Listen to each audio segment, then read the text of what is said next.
珠海有一間非常出名，仲開咗10幾年嘅佛跳牆，湯底仲要熬足8粒鐘。而家咩環境啊，仲食佛跳牆？錢呢樣嘢不嬲都唔係我考慮嘅範圍，最緊要夠平。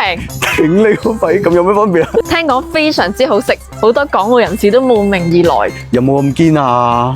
架他第一個出場，我哋嘅主角佛跳牆。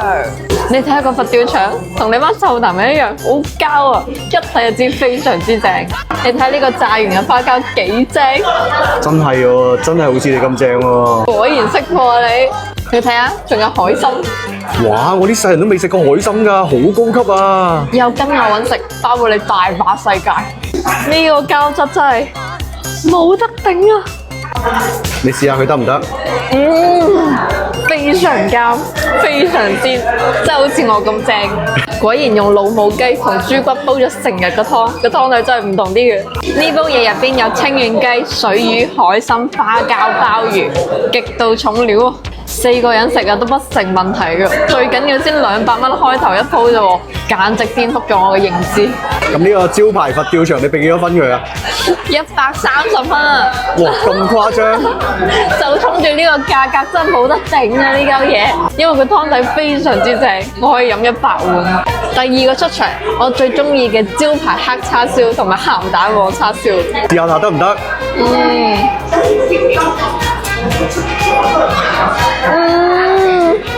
呢個叉燒簡直前無古人後無來者。我食過好多間米芝蓮嘅餐廳，佢哋整個叉燒都冇呢間咁好食。有冇咁誇張啊？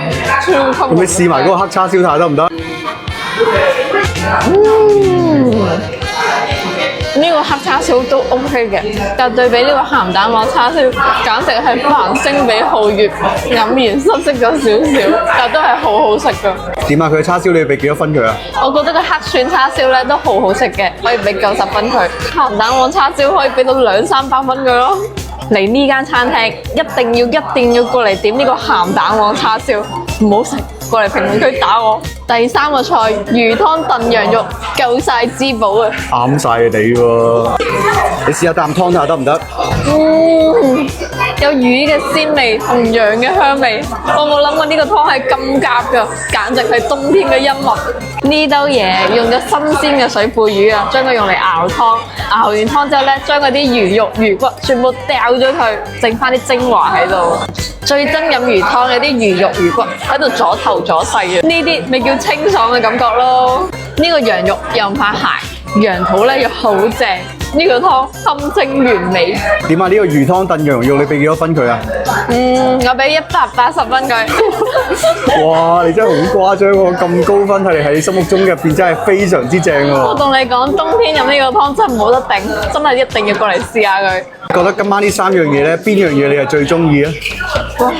好少嚟到一間鋪頭，3樣嘢都咁掂喎，真係揀唔到啊！一個高大，一個靚仔，一個有錢，你明唔明啊？呢樣嘢真係冇得揀㗎，揀唔到㗎，唔係講笑。如果你過嚟珠海，一定要過嚟呢間大廚小站試下，真係平靚正，冇得頂啊！